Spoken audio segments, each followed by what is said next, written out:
जय हिंद दोस्तों। आप सभी लोगों का बहुत बहुत स्वागत है। तो इस जीके सीरीज़ के अपने चौथे वीडियो में हम लोग अलग अलग सेक्टर से, अलग अलग फील्ड से जो सवाल देखते आ रहे हैं उसको आप लोग अच्छे से देखते रहिएगा, रिवाइज करते रहिएगा। बहुत सारे एग्ज़ाम में आप लोगों को इसका फ़ायदा मिलेगा। चलिए स्टार्ट करते हैं इस सीरीज़ को। तो जो आज का पहला सवाल है वो ये है कि कौन सा सेक्टर सबसे बड़ा इमीटर है, बिगेस्ट इमीटर है ग्रीन हाउस गैसेस का। यानी कि कौन सा क्षेत्र ग्रीन हाउस गैसों का सबसे बड़ा उत्सर्जक है। ये इंपॉर्टेंट क्वेश्चन है, हमेशा पूछा जाता है। एग्रीकल्चर सेक्टर यानी कृषि क्षेत्र, एनर्जी सेक्टर यानी कि ऊर्जा क्षेत्र, ट्रांसपोर्टेशन सेक्टर यानी कि परिवहन क्षेत्र, या फिर फॉरेस्ट्री वानिकी क्षेत्र। तो सबसे बड़ा अगर हम लोग से पूछा जाएगा इमीटर के तौर पे कौन सा क्षेत्र है, यानी कि कौन सा क्षेत्र ग्रीन हाउस गैसों का सबसे बड़ा उत्सर्जक है, तो उसका राइट आंसर हो जाएगा बी, एनर्जी सेक्टर, ऊर्जा क्षेत्र। आप एनर्जी सेक्टर में देखेंगे बहुत सारे माइंस हैं, बहुत सारे जो पावर प्रोड्यूस होता है, बिजली उत्पादन होता है, कोल सेक्टर है, कोयला क्षेत्र है, सब कुछ एनर्जी सेक्टर में ही आता है। तो वहाँ से सबसे अधिक ग्रीन हाउस गैसों का उत्सर्जन होता है, क्योंकि कार्बन डाइऑक्साइड भी सबसे बड़ा ग्रीन हाउस गैस उत्सर्जन है और वहाँ से सबसे अधिक निकलता है। तो अगर हमसे ये तीन चार ऑप्शन दे के उससे ये कभी पूछा जाए आपसे कि सबसे अधिक से सबसे कम जो ग्रीन हाउस गैस का उत्सर्जन करते हैं, आपको उनको क्रमानुकांक तरीके से अगर उसे लगाना है क्रोनोलॉजिकल मैनर में, तो सबसे अधिक आप ध्यान दीजिएगा ये आपका इलेक्ट्रिसिटी और हीट है। यानी कि जहाँ पे भी ये बिजली जो क्षेत्र है, ऊर्जा क्षेत्र है, सबसे अधिक वहाँ से ये ग्रीन हाउस गैसों का उत्सर्जन होता है। दूसरे नंबर पे परिवहन क्षेत्र आता है, ट्रांसपोर्टेशन सेक्टर। उसके बाद आता है मैन्युफैक्चरिंग यानी कि विनिर्माण क्षेत्र, तब जाके एग्रीकल्चर कृषि क्षेत्र आता है। क्योंकि एग्रीकल्चर क्षेत्र में आपको पता है कि जो भी पशुपालन किया जाता है उनसे मीथेन गैस बहुत बड़ी मात्रा में उनका उत्सर्जन होता है, उनके द्वारा पशुपालन से मीथेन गैस का उत्सर्जन होता है, तो वो भी एक ग्रीन हाउस गैस है अपने आप में, CH4। लेकिन एग्रीकल्चर सेक्टर का अगर आप कंट्रीब्यूशन पूछेंगे, इनका योगदान देखेंगे, तो ये चौथे नंबर पर आते हैं जब ग्रीन हाउस गैस उत्सर्जन की हम लोग बात करते हैं। अगला सवाल है, देखिए वाइल्ड लाइफ प्रोटेक्शन एक्ट जो है 1972 का, वन्य जीव संरक्षण अधिनियम 1972, इसमें एक संशोधन किया गया 2022 में और 1 अप्रैल 2023 से ये संशोधन अधिनियम लागू हुआ है। तो सवाल यही है कि ये जो wild life protection amendment act 2022 है, अब इसके हिसाब से कितने शेड्यूल रह गए हैं वाइल्ड लाइफ प्रोटेक्शन एक्ट 1972 में।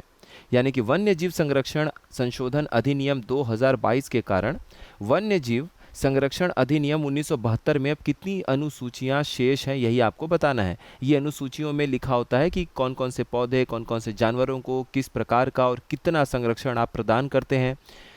तो ये सारी चीज़ें वो शेड्यूल्स को देख के हम समझ पाते हैं।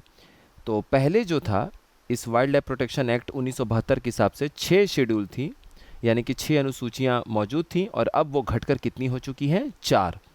तो इसका सही आंसर क्या हो जाएगा, बी ऑप्शन, 4 अनुसूचियाँ, 4 स्केड्यूल्स अब केवल शेष रह गई हैं। तो एक बार इनको भी देख लेते हैं। तो जो पहला शेड्यूल है, पहली अनुसूची है, इसमें उस तरह के जानवरों को शामिल किया गया है जिनको उच्चतम स्तर की सुरक्षा प्रदान की गई है, जैसे बाघ हो गए, शेर हो गए। अगर आप इनको अकारण ही मारते हैं तो आपको सज़ा बहुत होगी, बहुत अच्छी खासी सज़ा आपको झेलनी पड़ सकती है। तो इसमें उन जानवरों को रखा गया है जिनकी सुरक्षा सर्वोपरि है, जिनके बिना जंगल नष्ट हो सकते हैं, जिनके बिना जंगलों का कोई अस्तित्व नहीं होगा।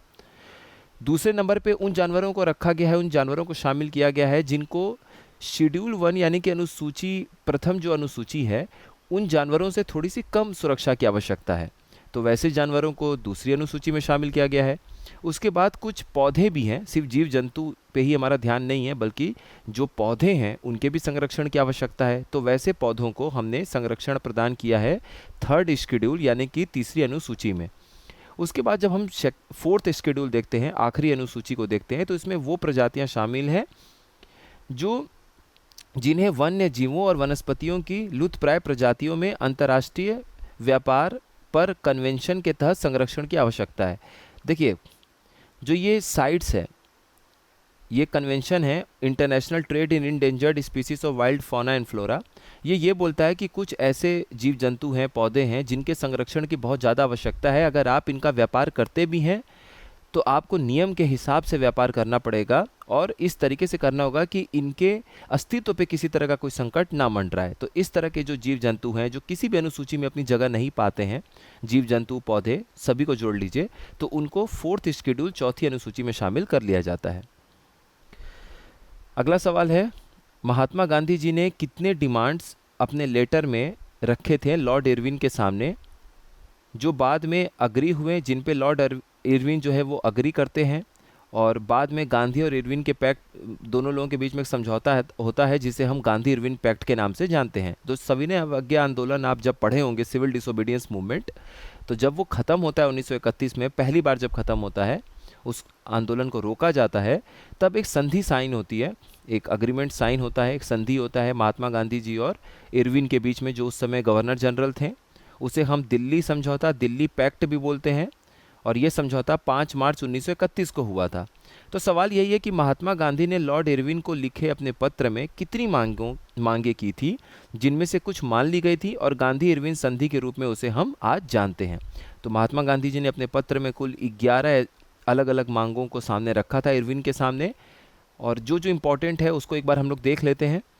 देखिए, उसमें एक मांग ये था कि जितने भी राजनीतिक बंदी हैं उनको छोड़ दिया जाए। उसमें बहुत सारी मांगें थी। अब हम ये देखते हैं कि इरविन ने कौन कौन सी मांगों को मान लिया था जो प्रमुख मांगें थी।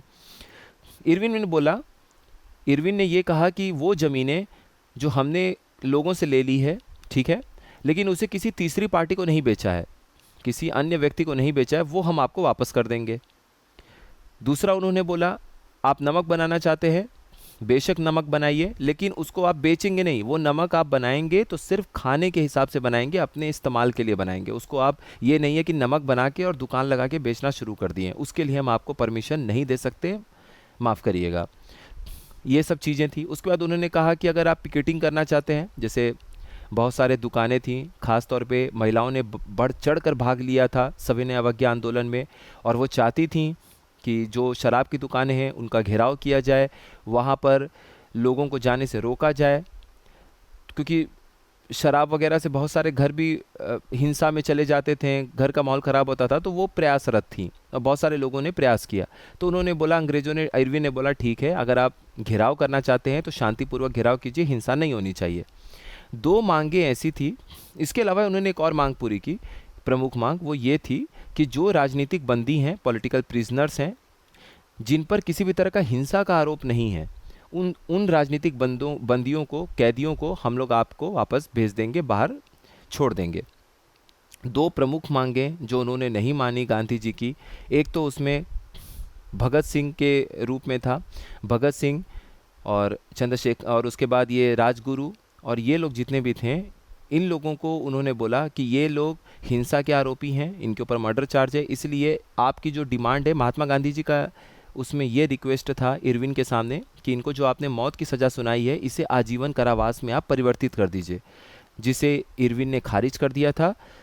और दूसरा, महात्मा गांधी जी ने ये भी मांग की थी कि जो भी ज़्यादती पुलिस के द्वारा की गई है पिछले कुछ वर्षों में, उसकी पब्लिकली जांच करनी चाहिए, आपको सार्वजनिक रूप से उसकी जांच कमेटी बैठाइए। इसे भी इरविन ने मना कर दिया था। बाकी लगभग सारी मांगों को मान लिया गया था।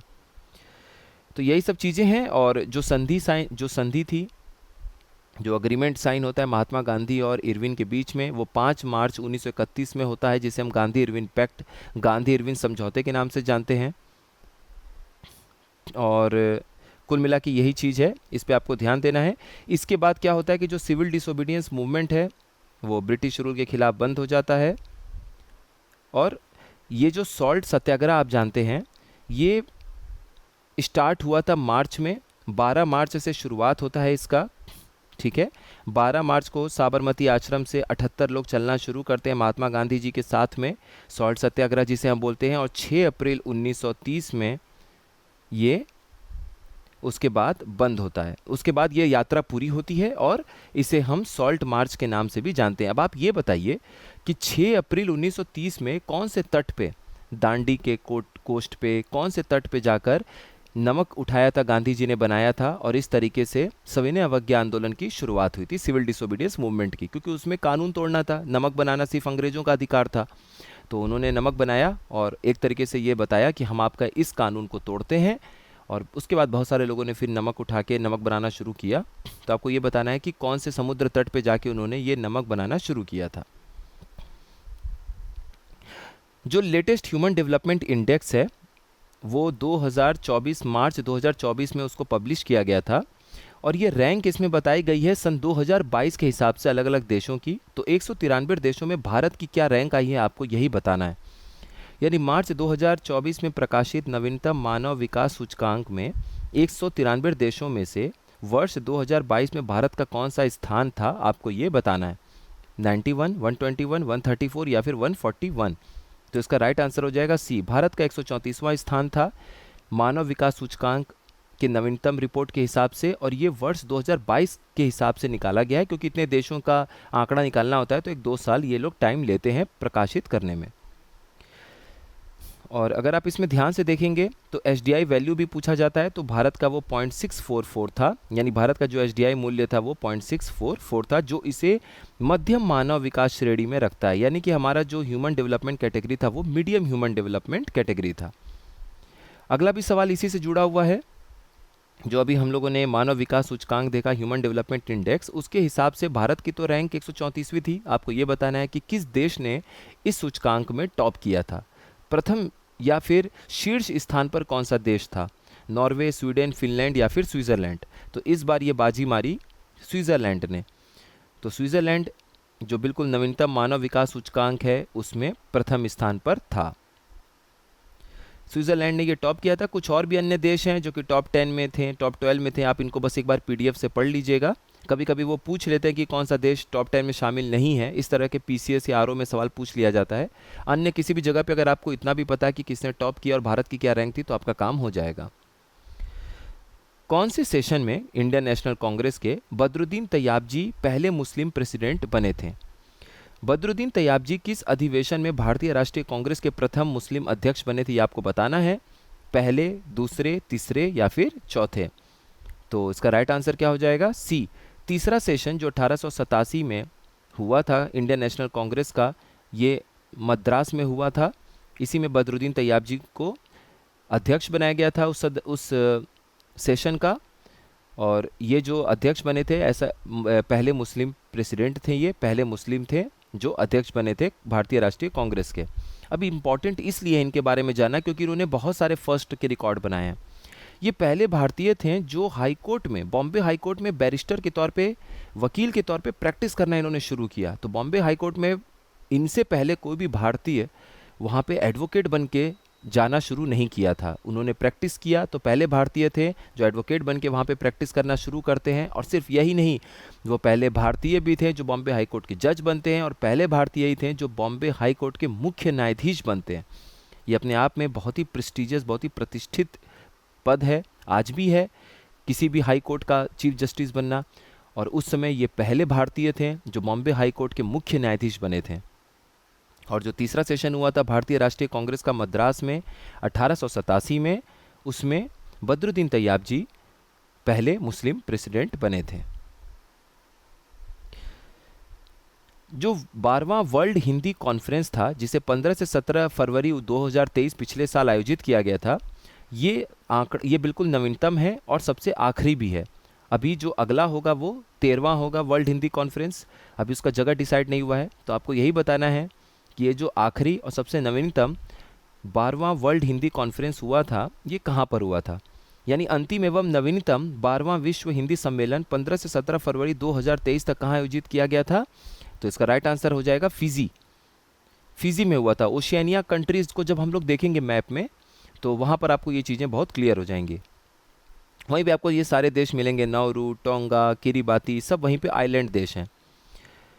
और इस सम्मेलन का जो विषय था वो था हिंदी पारंपरिक ज्ञान से कृत्रिम बुद्धिमत्ता तक, यानी Hindi traditional knowledge to artificial intelligence. अब देखिए, ये जो इसी से जुड़ा हुआ एक सवाल ये है कि पहला वर्ल्ड हिंदी कॉन्फ्रेंस कहाँ हुआ था। ये हुआ था 10 से 12 जनवरी सन 1975 में। तो भारत में ही हुआ था। तो आपको ये बताना है कि कहाँ पर हुआ था। तो भारत में प्रथम विश्व हिंदी सम्मेलन 10 से 12 जनवरी 1975 को कहाँ हुआ था। तो इसका राइट आंसर क्या हो जाएगा? इसका राइट आंसर हो जाएगा डी, नागपुर। तो ये नागपुर में प्रथम विश्व हिंदी सम्मेलन का आयोजन किया गया था। अगला सवाल है, कौन सा ऐसा 5 ईयर प्लान था जिसमें भारत ने मिक्स्ड इकोनॉमी को चुना? यानी किस पंचवर्षीय योजना के दौरान भारत ने मिश्रित अर्थव्यवस्था का विकल्प चुना था? तो पहला था या दूसरा या तीसरा या चौथा पंचवर्षीय योजना था? तो इसका राइट आंसर हो जाएगा बी। जो द्वितीय पंचवर्षीय योजना था यानी कि सेकंड 5 ईयर प्लान, उसमें भारत ने मिश्रित अर्थव्यवस्था का विकल्प चुना था। मिश्रित अर्थव्यवस्था का मतलब क्या है कि कुछ क्षेत्र ऐसे हैं जहाँ पे सीधे सीधे सार्वजनिक कंट्रोल होगा, पब्लिक सेक्टर होगा, मतलब सरकार का उसमें एक तरीके से ओनरशिप होगा, सरकार का स्वामित्व होगा। जैसे आप आज के टाइम पे न्यूक्लियर टेक्नोलॉजी देख लीजिए, न्यूक्लियर सेक्टर देखिए, उसके बाद बिजली उत्पादन सेक्टर देखिए। आज भी बिजली उत्पादन का जो काम है उस पे पूरी की पूरी सरकार की पकड़ है, और जो वितरण होता है, डिस्ट्रीब्यूशन होता है, वो ज़रूर कुछ हद तक प्राइवेटाइज हुआ है, लेकिन जो प्रोडक्शन है वो ख़ास तौर पे जो बंधे का यूज़ करके, डैम का यूज़ करके, पानी का इस्तेमाल करके, उस पे आज भी पूरी तरह से सरकार का ही पकड़ है। उसके बाद रेलवेज़ को देख लीजिए, एक तरीके से वो आज भी पूरी तरह से पब्लिक सेक्टर ही है। फिर उसके बाद भेल, सेल, बहुत सारी पीएसयूज़ और बनी जो समय के साथ धीरे धीरे प्राइवेटाइज हुई। तो यानी कि एक ऐसा हमें अर्थव्यवस्था को बनाना है जहाँ पर कुछ स्वामित्व, ओनरशिप आपको प्राइवेट सेक्टर का भी दिखेगा, प्राइवेट लोगों के हाथ में भी चीज़ें दिखेंगी, और निजी क्षेत्र, निजी संस्थानों के साथ साथ, निजी क्षेत्र के साथ साथ आपको पब्लिक सेक्टर भी नजर आएगा। वहाँ पे सरकारी कंपनियां भी नजर आएंगी, सरकार का भी स्वामित्व नजर आएगा, यानी कि सार्वजनिक कंट्रोल वहाँ पर आपको देखने को मिलेगा। सेकंड 5 ईयर प्लान बहुत इंपॉर्टेंट है, क्योंकि देखिए फर्स्ट 5 ईयर प्लान 1951 से जब 56 तक चला तो उसमें खेती पर ध्यान देना बहुत ज़रूरी था, क्योंकि हमारा देश तुरंत आज़ाद हुआ था। हम कृषि क्षेत्र में इतने आत्मनिर्भर नहीं थे, लोगों का पेट भरना बहुत ज़रूरी था। भुखमरी की हमेशा हालत हुई रहती थी, क्योंकि कभी बारिश नहीं हुई तो हमें भुखमरी जैसी, अकाल जैसी भी स्थितियों का सामना करना होता था। लेकिन जब दूसरा 5 ईयर प्लान आया 1956 से 1961 के बीच में, तब पीसी महालनोबिस जी आगे आए और उन्होंने अपना मॉडल दिया। उन्होंने कहा कि जो बड़ी इंडस्ट्रीज़ हैं, जैसे स्टील सेक्टर को आप चुन लीजिए, तो जो इसमें से निकलने वाला प्रोडक्ट है वो अलग अलग और इंडस्ट्रीज़ की मदद करेगा। हम एक इंडस्ट्री को खड़ा करके और बाकी बहुत सारी इंडस्ट्रीज़ को सपोर्ट कर सकते हैं। बड़ी बड़ी इंडस्ट्रीज़ लगाइए, हैवी इंडस्ट्री कर लगाइए, और भारी उद्योग लगाने के बाद उसका फ़ायदा आपको ग्राउंड लेवल पे लोगों को देखने को मिलेगा। जैसे अगर आपने बड़ी बड़ी इंडस्ट्री लगा दी, स्टील की, आयरन की, लौह की, तो इन सब सेक्टर्स के बाद जो आपको लोहा मिलेगा, स्टील मिलेगा, आप उसके बाद हार्वेस्टर बनाइए, ट्रैक्टर बनाइए, कृषि क्षेत्र सुधरेगा, और भी बहुत सारी चीज़ें हैं जो इम्प्रूव होंगी समय के साथ में। तो रैपिड इंडस्ट्रियलाइजेशन और ख़ास तौर पे हैवी और बेसिक इंडस्ट्रीज़ पे इस 5 ईयर प्लान का फोकस था। तो यह योजना तेज़ी से औद्योगिकरण पर केंद्रित थी, विशेषकर भारी और बुनियादी उद्योगों के लिए, और ये पीसी महालनोबिस मॉडल है, सेकंड 5 ईयर प्लान के अंतर्गत यह आता है। भारत का पहला सैटेलाइट आर्यभट्ट जो 19 अप्रैल को लॉन्च किया गया था, वो किस वर्ष लॉन्च किया गया था, यही सवाल है। भारत का पहला उपग्रह आर्यभट्ट किस वर्ष 19 अप्रैल को लॉन्च किया गया था?